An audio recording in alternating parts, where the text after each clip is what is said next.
Well, the pressure's ramping up on Pac-12 Commissioner George Kliavkoff, and in more ways than one. Locked On Pac-12, your daily podcast on the Pac-12 Conference. It's the Locked On Podcast Network, your team every day.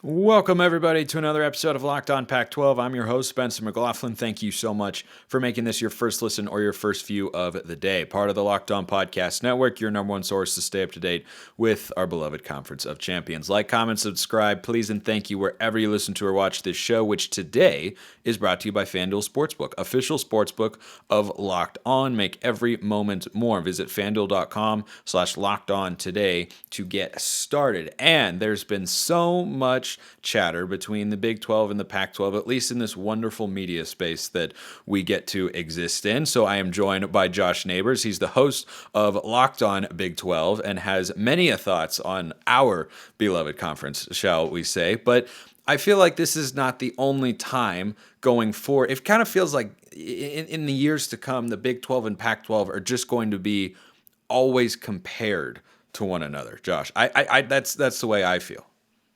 Yes, it's because of the league construction, but also, I mean, the two conferences that both lost teams to bigger conferences. The ACC has Florida State, Miami, Carolina, Duke, Clemson, Virginia Tech. Like, they've got a lot of good brands and also a horrible television contract that also keeps them together because it's so strong and so bad that it's just going to see them to 2036. So naturally, the other two schools, or two conferences rather, that are being compared are the Big 12 and the Pac-12, just because of those similarities. Yeah, and I think the ACC and new commissioners, and new commissioners as well. It's just they just seem to align. And by the way, just for the record, I'd be down for a super conference one day, but I think we can agree that is probably not going to happen. But let's talk about one of those new commissioners, and that's the Pac-12's George Kliavkoff, who, as this thing continues to just go and to just drag. And George Kliavkoff, by the way, has picked a very distinct and clear strategy, which is, I don't care what you think, I don't care what you say, I'm going to go in and try and get the best deal that I possibly can. And the longer it goes on, Josh, I feel like, for better or worse, it's going to just amplify the reaction. If he gets a deal that's better than any of us are expecting, he's going to look like the smartest guy in the country since Einstein. But if the deal is even worse than people are expecting, then I feel like he's going to really start to have the pressure ratcheted up on him even more. Yeah. So if he's going, I guess, once again, like, what is the bar? The bar is the $31.7 million per school the Big 12 is going to get, right? That is kind of the market, if you will. And I know that throughout the entire Pac-12 television media search, the party line has been, we'll get there and we might even get more. And that has not come to bear at all. At this point, and we just heard today from Andrew Marchand of the New York Post, who I know George Kliavkoff called a disruptor. But like, Andrew Marchand, I forget where he went to college, but he went to some Northeastern college, does not care. He just reports on this because we're all crazy about it and we all listen to it and we love it. So ESPN and the Pac-12 are not close, right? And he has been saying something that I've been saying for a long time. There is going to be a trade-off. I think there is a visibility and there is a viewership trade-off.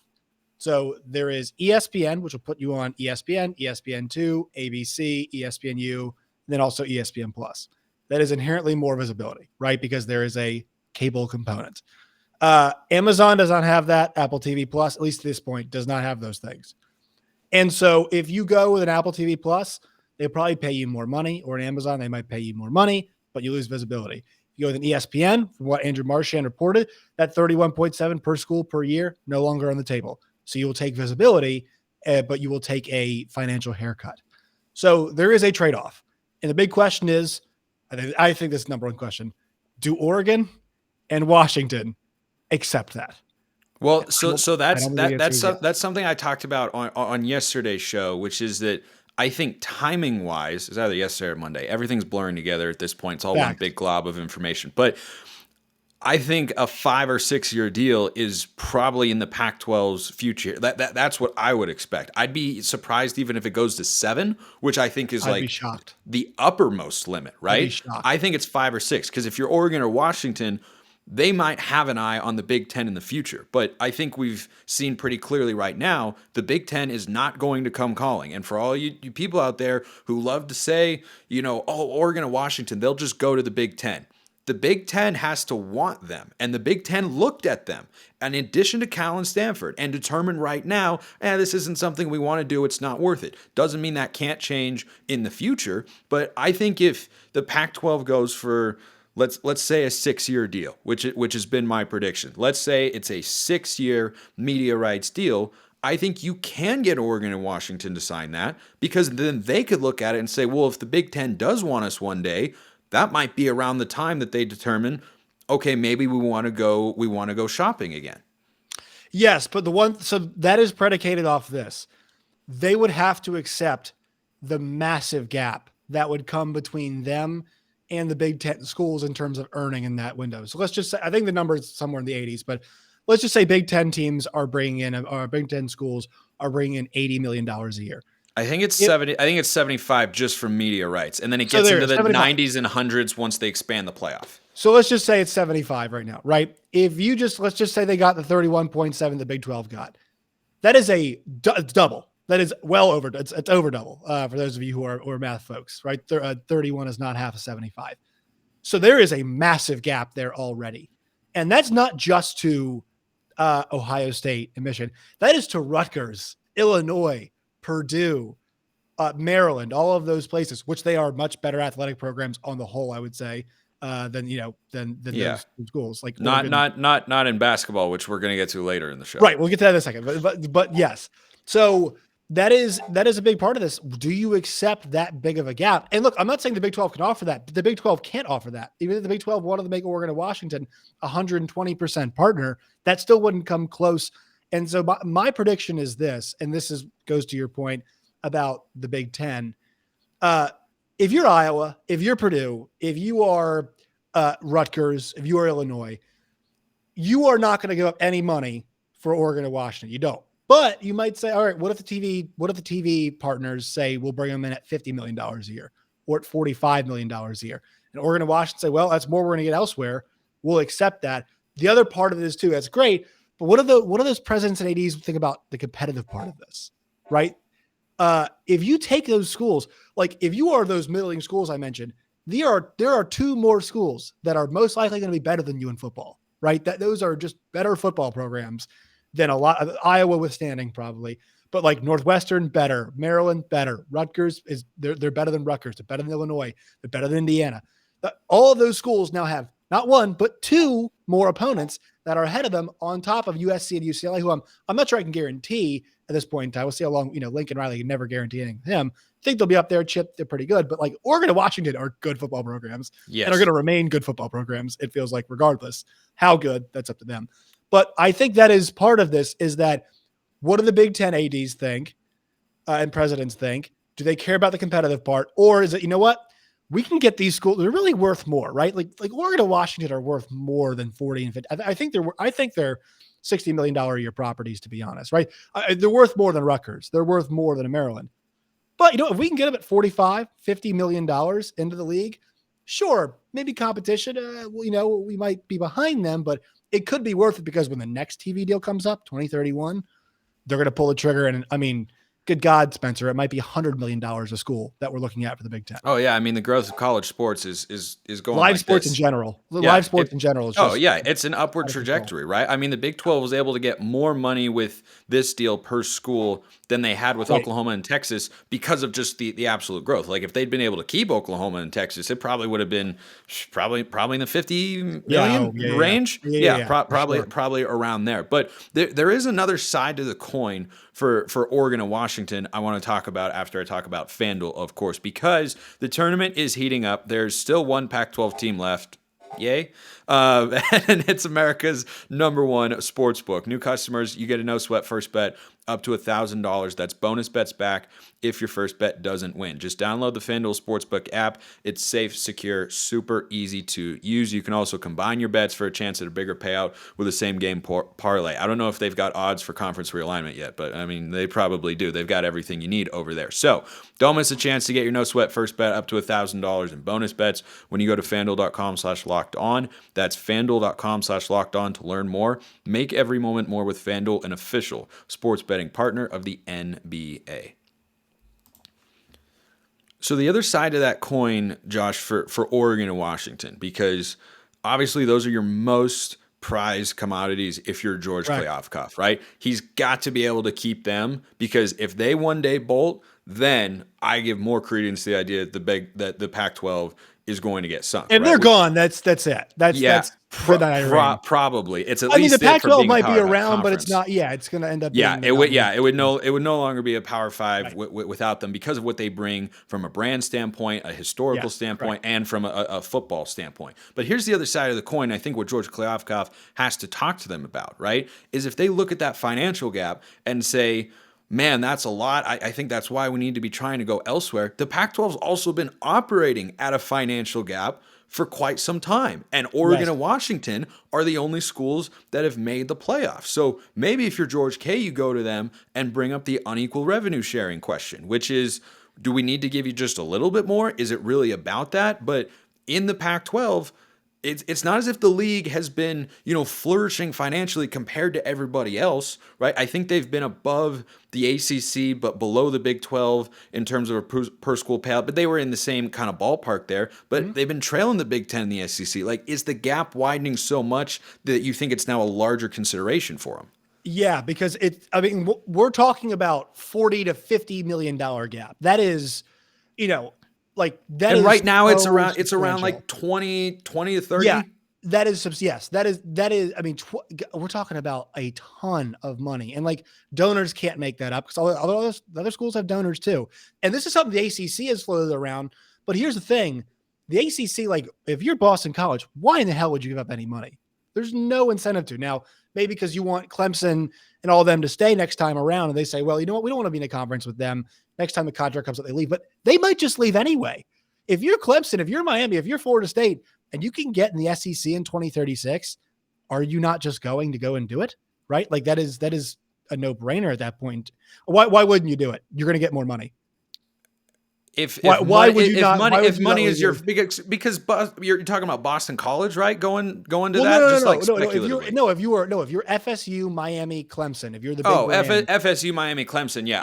I thought you were saying any ACC school. I'm like, this ACC school is going to go there. Vanderbilt is debating uneven revenue sharing, right?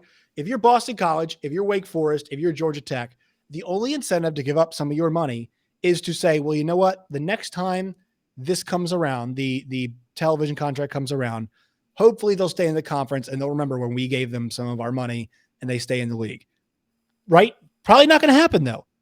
With the SEC, if they can get out and go to the SEC, which will be, I don't even want to guess the number that the Southeastern Conference will be making at that point in time. Then you're probably going to go and do it. And we might even it might not even just be the SEC anymore. It might be, Super League or whatever the hell we're going to call it at that point in time. But whatever the greener pasture is, I think those schools go to it. Now, the Pac-12 is in a different spot, because Oregon State and Washington State might have to look at this, and George K might have to say, look, you either share some of your revenue, or you can kiss the idea of this being a power conference goodbye. You can completely say goodbye to that, because if those two schools do not feel accommodated, they will find a way to make more money. They will find somewhere else to go. And so I think that heat might be on to get them involved, because here's the thing, like, the Big 12 will offer them, the Big 12 in a second would offer them, 120% share. I think they would definitely do that. And basically just say, you know what, if you stay around for the next TV contract, it's going to be more. The Pac-12 will be dead. Your big brands, and we'll all be happy, at least for a short period of time. Oregon State and Washington State, the heat is on for them.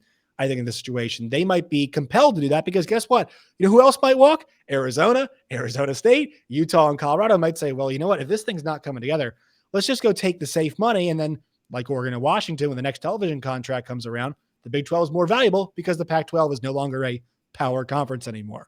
So the heat is on those two schools to maybe share a little bit. Stanford and Cal, Spence, you got to tell me, what are we doing? Like, do you care about athletics? You see Jeff Goodman's tweet today about Randy Bennett? He's like, why is Cal not offered Randy Bennett $3.5 million? And it's like, yeah, because they don't care. They don't care. Yeah, they just don't care. Let's pivot into our second topic of conversation today, because this is another thing I wanted to ask you about. So John Wilner wrote a piece recently about the basketball contributions, and look, it's not as if it's a negligible, like completely irrelevant amount. It's small potatoes compared to the football money, right? But still, there is value for a conference of getting teams into the tournament, having them make runs. The money does come back eventually. It actually gets worked out in a weird way. I was reading a piece, I think, in like the Arizona Sun about UCLA and USC's March Madness units. They will come back to the Pac-12, but it gets done in like 5 years down the road. Yeah, essentially, weird. It's very weird. It's very strange.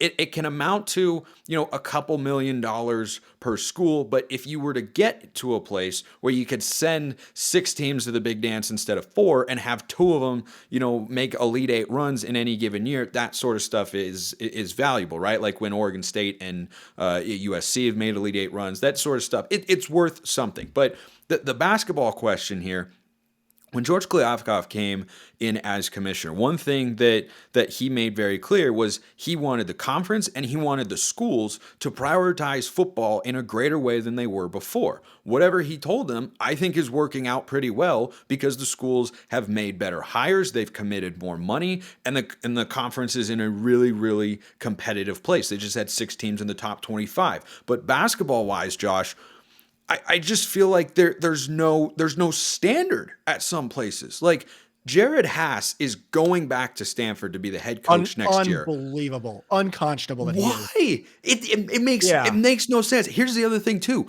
There's a perfect hire ready and waiting. His name is Mark Madsen. He's a Stanford grad. He's the Utah Valley coach. He just won the WAC championship, which was the 11th best basketball conference in the country for men's basketball this year. They've been really good. They didn't have a great history before he got there, but he has turned them into a winner. And instead, it just feels like there are times where they keep Mark Fox around, they keep Mike Hopkins around, they keep Jared Haas around at all these schools because they're just not willing to step up and make the financial commitment that you need to some of these programs. There was an entire piece about Cal basketball, about how they, God.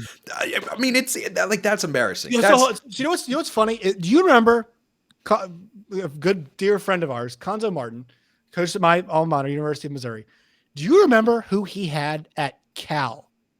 Jaylen Brown. Yeah. Jaylen Brown went to Cal, people. Yeah, I know. Everybody forgets that. Ivan Rabb, who was actually considered like a lottery pick, or like a first round pick for a while. It didn't really pan out, but like he was a pretty high level talent.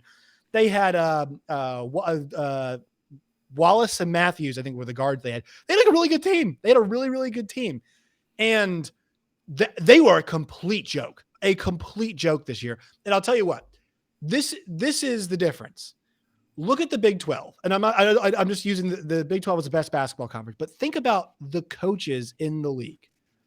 What the worst team in the league this year was Mark Adams, longtime assistant. That team was in the Sweet 16 last year. Mark Adams, first year as a head coach, stayed there forever. The worst team in the Porter Mosier at Oklahoma. Not sure it's going to work out, but my God, the success that he had at Loyola, right? Think about the other coaches. Mike Boyd in Oklahoma State had the number 1 pick at Oklahoma State. And look, that's a tournament team at any other conference. It just had a really difficult schedule play this year. Bob Huggins, they were they were the 7th place finisher this year in the Big 12. Bob Huggins is one like a Hall of Famer. He's in the Hall of Fame. He's in the Basketball Hall of Fame. And guess what they're doing after their first round exit? Athletic director Ren Baker has said there's going to be a conversation about Bob Huggins' future with Bob Huggins. They made the tournament. They were in the standards. But guess what? Standards. They're like West Virginia. They love Bob Huggins. They have come at me for saying maybe it's time. The standards in this league, like you mentioned, are off the chart. And I'm not even saying you have to do that, right? But look at the SEC, Spencer. When I was there, we had Billy Kennedy. We at A&M. We had Andy Kennedy. At Ole Miss, we had, Georgia had, they had Mark Fox, I think, right? He was at Georgia for a minute. I want to say it was Mark Fox was there. Tom Crean obviously had some success elsewhere, but Kermit Davis just got out of the league. Chris Beard is now at Ole Miss. The standards in this league have gone way, and I think across basketball, way up. And the Pac-12, could people tell you who Utah's head coach is? A lot of people could not tell you who Colorado's men's basketball coach is. A lot of people couldn't tell you who Oregon State's men's basketball coach is. Good luck for Cal and Stanford either. People don't know who that is. And so the whole point is USC probably too. I mean, I know Andy Enfield, obviously. I think people know Andy Enfield. People know who he is. If you said FGCU, they'd say, "Oh yeah, that guy." Right. But people don't know the names of who these coaches are. Right. And that's the problem is there is not enough investment in basketball at these schools. And I understand the way it seems. Football, but you can do both. You can invest in both. I know. Awesome. And I would like for them to do both. I've been talking about it for weeks here on the show that I would love to be able to talk more basketball, but the interest is not there because it feels like the school's interest is not there. And think about, two good hires in the conference at the LA schools who are unfortunately departing, but Andy Enfield, right? That's the sort of hire I want to see you making as a conference consistently. Mark Fox was at Georgia from 2009 to 2018. What did he do there? What did he ever do? And then Cal said, yeah, this is the guy we're going to hire to lead our program. And Jared Haas, I understood the hire at one point in time, but you're keeping him around. I'm like, what are the expectations here? Why do you not have those sorts of standards? Clearly, they're capable of ratcheting it up. Half of the conference was in the AP top 25 and the college football playoff rankings when the 2022 football season came to a close. There's no reason you can't have that for basketball, but you have to care, number one, and you got to make the right hires. And I look at coaches who, make these runs with small schools like FGCU, and Andy Enfield has been a successful coach at USC. He's been to an Elite Eight. They make the tournament consistently. Now, they're asking questions about him right now because he hasn't been able to make a deep run, but he's brought in high-level players. That's the sort of hire. Mick Cronin, Cincinnati, comes over to UCLA. Yeah, and they weren't. He's an amazing coach. Yeah, I'm a huge Mick Cronin fan, but I'm just unclear as to why everybody else just seems content. And by the way, a really interesting case study in this is going to be Oregon next year because Dana Altman is going to go into year 3 potentially of not making the tournament. And I think I view them more like I view the good school. I don't think Oregon has, and you follow Oregon very closely. I don't think they have much of a problem. I think because the Nike tie, I think Oregon's a strong basketball player. I agree. But see, here's the question. Dana Altman has missed the tournament 2 years in a row. He's got an elite recruiting class coming in this year. You got Mookie Cook, KJ Evans, Jackson Shellstad. They also added a transfer shooting guard from the JUCO ranks who's a sharpshooter, and that's what they were missing this year. They always get good transfers. Also. Yeah, exactly. I think he's built them into a pretty strong brand. But then the question will be, if next year goes awry and you miss the tournament again, Dana Altman's been there for 13, 14 years at this point. Would you consider it? Is it a big enough brand to attract that caliber of coach? I think that's a question, but it would also be a question of standards because he's never won fewer than 20 games, but is that the bar, right? Standards is the issue too. I also think this is where visibility hurts them because the volume of basketball games, there are a lot of them, right? Yeah. But a lot of Pac-12 basketball is on the Pac-12 network. A lot of it is. And the top level games that are on ESPN are not the most accessible, right? In terms of time slots. I think UCLA and Arizona played how many times this year? 3? Is it 3 times? Yeah, 3 times. I think all of them were at 10 o'clock. I believe all of them were 10 o'clock Eastern time starts. And I also think, wasn't one of the Pac-12 semifinals on the Pac-12 network? I'd have to go back. I believe it was. I believe one of them was. And so that is an issue they have because I have made one of my big points of college basketball is, look, if you're a top level recruit, you can go anywhere actually and be on TV, right? Cade Cunningham at Oklahoma State, you can really just go anywhere you want to at this point. James Wiseman at Memphis, wherever else you want to go with that. But is that the case for Pac-12 schools? UCLA, yeah, they're going to get a lot of exposure. Arizona, sure, a lot of exposure, and Oregon too. But down the line, Like if you're a kid from Corvallis, Oregon, who ends up being the number 1 player in the country, you can't go to Oregon State and guarantee you're going to be on TV a ton. I mean, they might flex a lot of your games and whatnot. They could, but like there's a lot of guaranteed games in the Pac-12 network too. And look, I know they're trying to change that, but I think that's by the way, the Oregon UCLA Pac-12 tournament semifinal was on Pac-12 network. And I know it's not their fault right now. Unimaginable. Like, freaking imaginable. Yeah, like a quarterfinal or a first or second round game or whatever in tournament. I totally get it. Yeah, right. Like that. That's what it's for. But a semifinal, I'm well, like every single game the ACC plays, Wake Forest against Louisville, who gives a what is on ESPN, and then UCLA's playing Oregon on the Pac-12 network in a semifinal. And I'm watching Georgia Tech and FSU. They got 10 wins between them two, and they're on ESPN. Yeah, on Tuesday. I won't push back on that because I think that's visibility hurts. I think that's ridiculous, and I just wish they would care a little more. I think Oregon will be an interesting case study, but I just look at it comes down to coaching hires, right? Because you talked about, right? Big 12 is so much more in basketball than it does in football. It's 100%, because you only have 5 guys on the floor, right? Like the relationship that those guys have with your head coach is greater than probably any specific football player has with his head coach, except for Caleb Williams. We've had Ed Orgeron and Gene Chizik win national championships the last 15 years of football. Right, and then the only bad coach I could think of in college basketball was I actually thought Kevin Ollie was fine. I thought what they did at UConn was disgraceful to him. But Kevin Ollie's the only coach I can think of that wasn't that good and won a championship. Right, but even a program like UConn, right? When a coach wins, it should buy you some time, but it shouldn't buy you unlimited time. Right. Ed Orgeron won a national championship. He was fired. He was shown in the door a couple of years later. Kevin Ollie won a national championship. He was fired a couple of years later because they didn't like where it was going. And that's, I think, how you quote unquote fix Pac-12 basketball. You have got to have schools invest in it more. And look, I think this is where the Big 12, I think, would be rising tide lifts all boats. That's the one thing about this is like, if Utah went to the Pac-12, you can only watch your team suck in a sport for too long before somebody at the university is like, all right, I will pitch in a ton of money. We will hire whoever. The recruits will get better. I don't know. I think Cal is about to test the limit of that assumption. Yeah, Cal. Yeah, you're right. I think Cal might actually test the limit of like how bad it can get.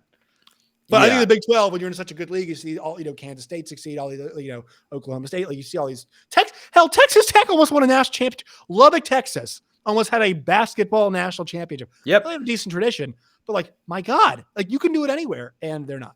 Yeah, and I think what we've seen in the tournament this year, and really it's just been a growing trend as more mid-majors have made runs and more upsets have happened, is that there's no excuse for not having enough talent if you're a Power 5 institution. Like, I just watched Fairleigh Dickinson go toe-to-toe with a school with Purdue. I wish it would change. Maybe one day it will. Maybe we will get our wish. Josh Neighbors is the host of Locked On Big 12. Catch him on YouTube or wherever you listen to your podcasts Monday through Friday. Great insight as always, Josh. Love it. I'm not rooting for the demise of the Pac-12. I think the sport is best when all the conferences are together. There's a small part of you that wants it. There's a small part of me. I want the Big 12 to succeed, but also in an ideal world, we all have conferences and we're all pulling together. I don't want to see Washington State fans and Oregon State fans not in a big league. They deserve it. I know. I completely agree.